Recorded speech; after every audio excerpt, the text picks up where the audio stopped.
din poklikka buyuradi. Mana bu oyati karimada Alloh taolo aytadiki, o'lchovni to'liq o'lchang. Ziyon yetkazuvchilardan bo'lmang. Shuningdek, to'g'ri tarozi bilan torting. Odamlarga narsalarni kamaytirib bermang va yer yuzida buzg'unchilik tarqatib yurmang. Shuningdek, sizlarni va sizlardan oldingilarni yaratgan zotdan taqvo qilinglar, deydi Alloh subhanahu va taolo.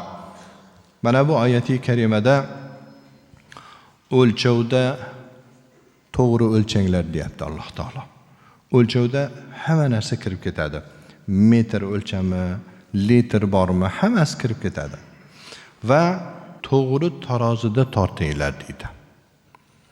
Tarozi degan so'zni ko'pchiligimiz o'zbekcha deb bilamiz-da.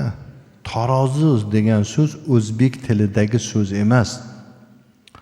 Tarodo arab tilidagi tafa'aladan olingan. Tarodu degani ikki tomon rozi bo'ladigan degan ma'noni bildiradi.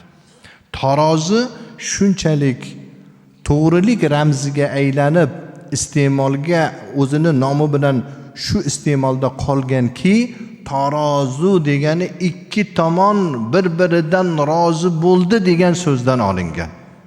Lekin bundan aldaydiganlar ko'p. Ustozlarimizdan birlari aytgandilar bizga.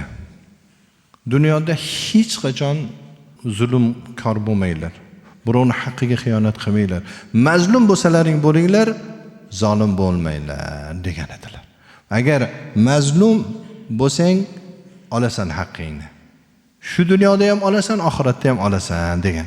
Shuning uchun azizlar, birovning haqqidan musulmon kishi hazar qilish kerak. Hazar qilmadimi? Demak, uning iymoni mukammal emas. 5 vaqt namozga kelsa ham, ammo lekin birovning haqqidan qo'rqmas ekan, uning iymoni mukammal emas.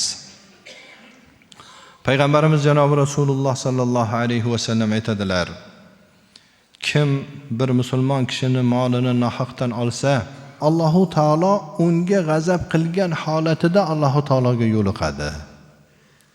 Qiyomat kunida Allohning g'azabiga giriftor bo'ladi. Imom Muslim rivoyati.